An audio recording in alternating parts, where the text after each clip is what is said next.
नमस्कार, मैं तीर्थ बोल रही हूँ। अनामिका एक साधिका है। वो बहुत लंबे समय से चक्रों एवं कुंडलिनी की साधना करती आ रही है। उसे अनुभव भी अनेक हुए हैं। उसका प्रश्न है कि क्या मंत्रों का प्राकट्य नाभि से हो सकता है। मैंने इसका अनुभव किया है। ठीक है, मैं इसकी विवेचना करती हूँ। पिछली बैठक में हमने जाना था कि मंत्र शून्य से प्रकट होते हैं, अतः वे गहराई लिए हुए अर्थपूर्ण होते हैं। वे यूं ही कहे जाने वाले शब्दों की तरह खोखले नहीं होते हैं, वो श्रेष्ठतम होते हैं। ऋषि मुनियों ने या आदि वेदताओं ने अनुभव किया कि सभी जीवों का प्राकट्य शून्यता से हो रहा है और उसी में पुनः समाहित हो जाते हैं। शून्य ही पूर्ण है।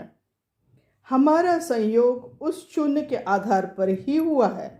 जीवन एक खेल की तरह चलता है, फिर उसी शून्य में विलीन हो जाता है। यह शरीर एक विलक्षण यंत्र है।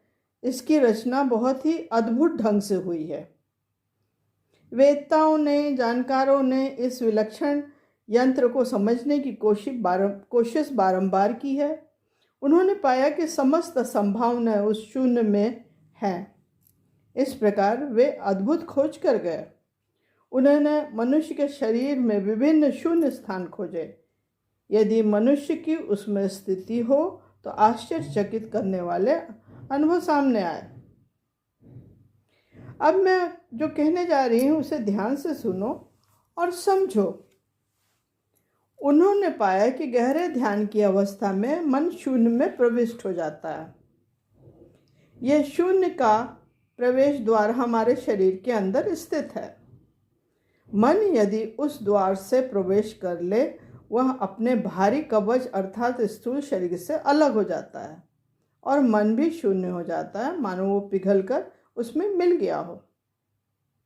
अब तुम्हारे प्रश्न पर आती हूँ, क्या मंत्रों का प्राकट्य नाभि से हो सकता है? हाँ, शून्यता अपने को शब्दों में ध्वनि स्पंदित करती है। यही अभिव्यक्ति मंत्र के रूप में होती है। नाभि हमारा केंद्र बिंदु है।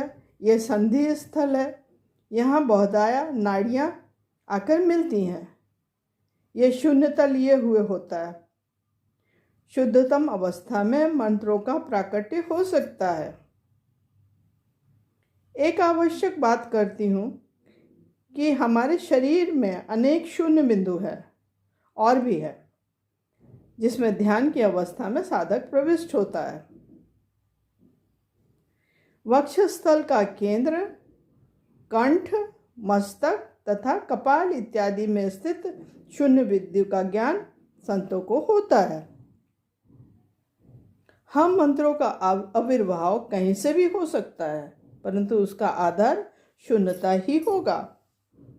विभिन्न बिंदुओं में स्थित शून्यता अपने को मंत्रों के रूप में प्रकट कर सकती है। यह मनुष्य का सशरीर उस दैविक शक्ति के साथ सहयोग ही है।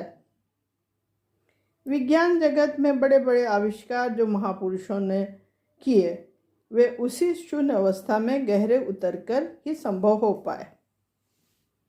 ठीक है, फिर मिलेंगे। धन्यवाद।